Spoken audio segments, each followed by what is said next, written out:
IDFC first बँकेच्या चंदीगड शाखेत हरियाणा सरकारच्या खात्यामधून 590 कोटी रुपयाचा आर्थिक गैरव्यवहार उघडकीस आला आहे.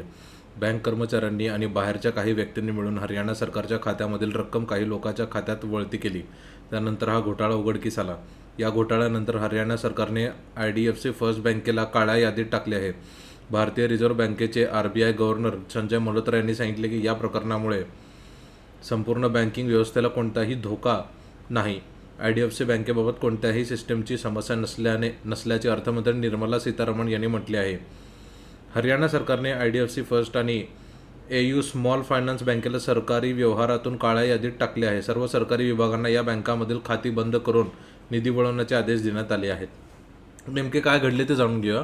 18 फेब्रुवारी 2026 रोजी हरियाणा सरकारच्या संस्थांना त्यांच्या खात्यातील प्रत्यक्ष शिल्लक रकमेतील तफावत आढळून आली. त्यानंतर त्या प्रकरणाचा तपास सुरू करण्यात आला. आधी खात्यातील शिल्लकमध्ये 490 कोटी रुपयाची तफावत आढळली. पुढील तपासात आणखी 100 कोटीची विसंगती समोर आली. बँकेच्या माहितीनुसार संबंधित शाखेतील काही कर्मचाऱ्यांनी बाहेरील व्यक्तीशी संगनमत करून हा गैरव्यवहार केला. यासाठी बनावट धनादेश म्हणजे चेक आणि खोट्या अधिकृत पत्रांचा वापर करण्यात आला. मॅन्युअल पद्धतीने व्यवहार नोंदवून कोट्यवधी रुपये बँकेबाहेरील इतर लाभार्थ्यांना खात्यामध्ये वळवण्यात आले. ही रक्कम 500 कोटीपेक्षा अधिक होती.